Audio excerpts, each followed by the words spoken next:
Alrighty, what's going on, guys? Today I'm going to be working on this 2016 Challenger.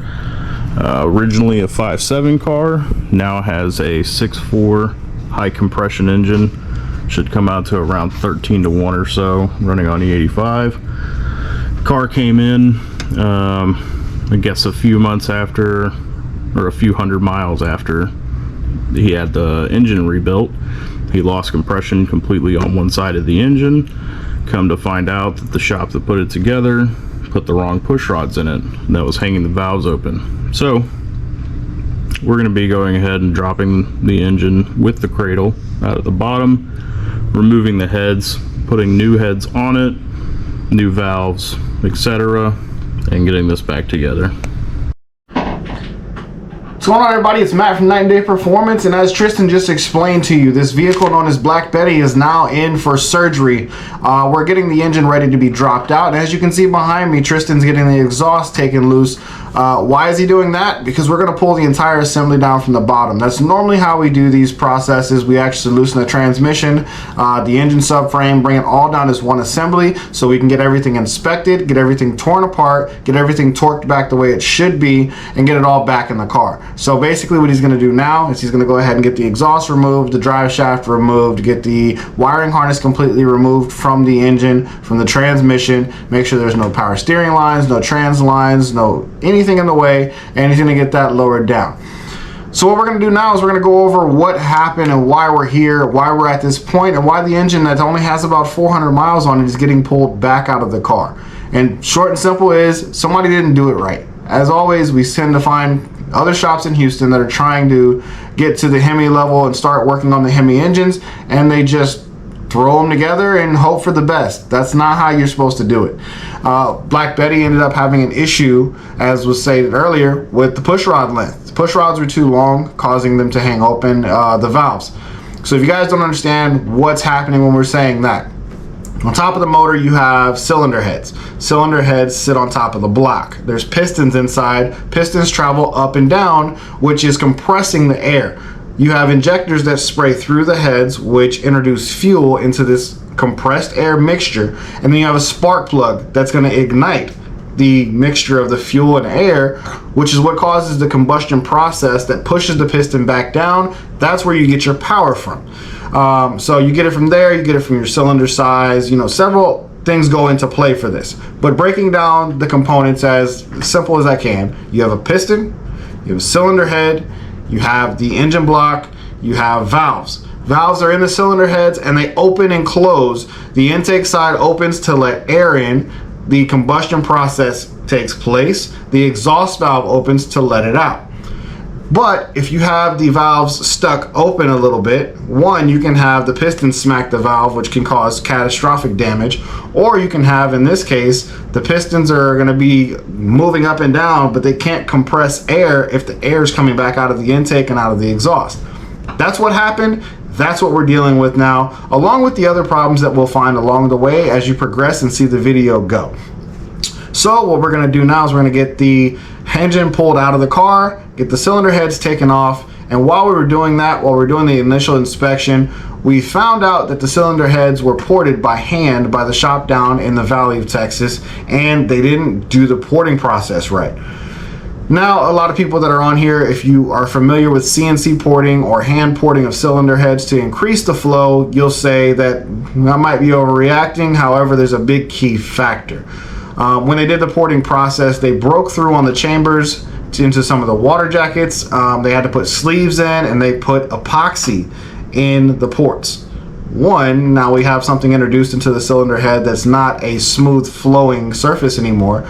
But two, E85 is what's being run on this car. E85 is corrosive, to most epoxies. So what's going to end up happening is it's going to corrode away or deteriorate this epoxy, and you're going to have a water jacket that's going to introduce water into the cylinders, and then you have an engine that goes boom. It's going to pop because you can't compress water. So basically he was set up for failure. He was set up to have a major engine failure in the very near future. But the good thing is the push rods were installed with the wrong length, which is a good thing for us. They also milled the heads 40 thousandths, which 40 thousandths of an inch is not a lot, but when it comes to cylinder heads and geometry, it's a lot for this process. Normally we we surface heads 10, 20 thou, 30 if they absolutely have to. However, whenever you surface heads and the heads tend to get the valves closer to the block surface, to describe it the easiest way, we're going to have a bump in compression. The piston's going to travel the same amount of, up and down inside the cylinder bore, and your valves are going to travel the exact same, but now you're creating a shorter distance and the same travel, which makes the air that's getting compressed, it's harder to compress, so you're getting a higher compression reading. To kind of break it down for you the best way possible, if you guys already know how to build engines, you probably aren't watching this video, but if you are, you know what I'm saying, but I'm trying to kind of make it a simple explanation for those that don't know what we're talking about. So we're gonna go ahead and get those heads taken off and thrown in the trash. They're garbage. They're not worth reusing. One, they're surfaced too far. Two, they have epoxy in all the ports. Three, the port job really wasn't the greatest anyways. He also had some guides that were worn out and other problems that didn't get addressed, and that's what happens when you don't use a machine shop and you just throw a Dremel or whatnot into the ports and clean them up and try to send it out the door. But we have a resolution for this. We're going to go ahead and go to Hooper's. We have a set of 6/4 cylinder heads over on the shelf. We're going to get them torn down, get them over next door. They'll be fully cleaned, disassembled, CNC ported, all new seals. They'll get a valve job, so he'll have no issues out of these heads anymore. And we're going to upgrade them to BGE heads, which is found on the newer vehicles because they flow a little better, and they're going to flow even better once we port them. So we're going to get these cylinder heads put on, and we're going to get new push rods. And along the way in the process, Jose told me he wanted to change the camshaft. So we're going to be changing the camshaft that we're putting on this vehicle. It will be a custom grind from FRP, which you'll see later on in the build. You'll see what we're going to put in it, but it's not going to be anything off the shelf. It's going to be something specifically made for Black Betty, which is a high compression, high RAM, high RPM, high everything. And this car, to be quite frank with you, is going to hurt a lot of Hellcats' feelings if they're stock. Stock Hellcats are going to be intrigued to see what's under the hood when they get gapped by a car that doesn't have a power adder. All it has is a whole bunch of power and an engine that was built right. So we're going to finish getting this together. If you guys haven't done so already, please subscribe to the channel, hit the like button, turn on those bell notifications so you can get notified of our new upcoming videos, so you can stay up to date with what we're doing at Night and Day Performance. If you have anything that you want to see, you want us to cover, you want us to show you how to do, leave it down in the comments section. I'm not going to hide anything from you. All my customers here know we give you a full transparent build process. We'll send you videos of your installation. We'll send you pictures. We'll send you pictures of the damages, pictures of the good things. We'll send you the whole process. We don't hide anything here at Night and Day Performance. We like to show you the difference in your vehicle from the time it comes in to the time it leaves, and include you in the build process. So if you guys have any other questions, leave them down in the comments. Reach out to us at nightandDayPerformance.com, where you can find merch. You can find a lot of our parts. You can find the FRP cam kits. You can find miscellaneous parts. If you don't see it on our site, we do sell it.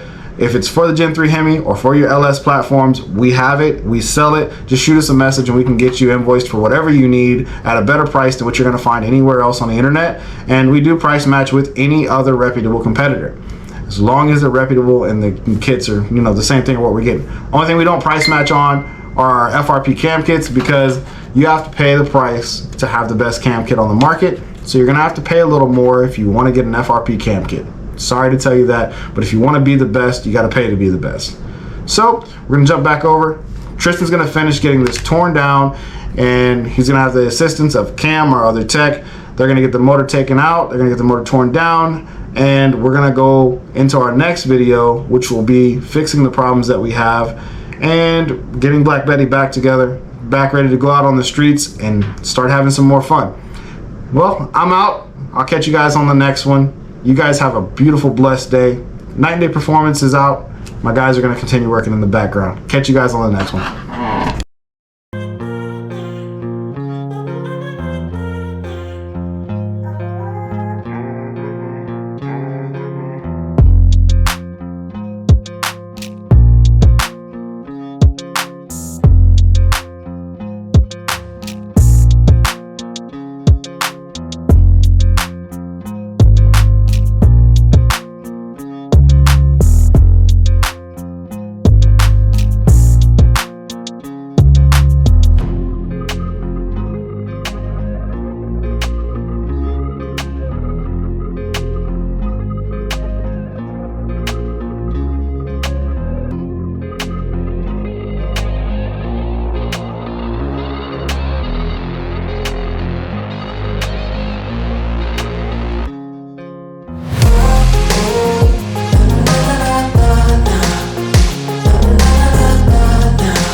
Oh.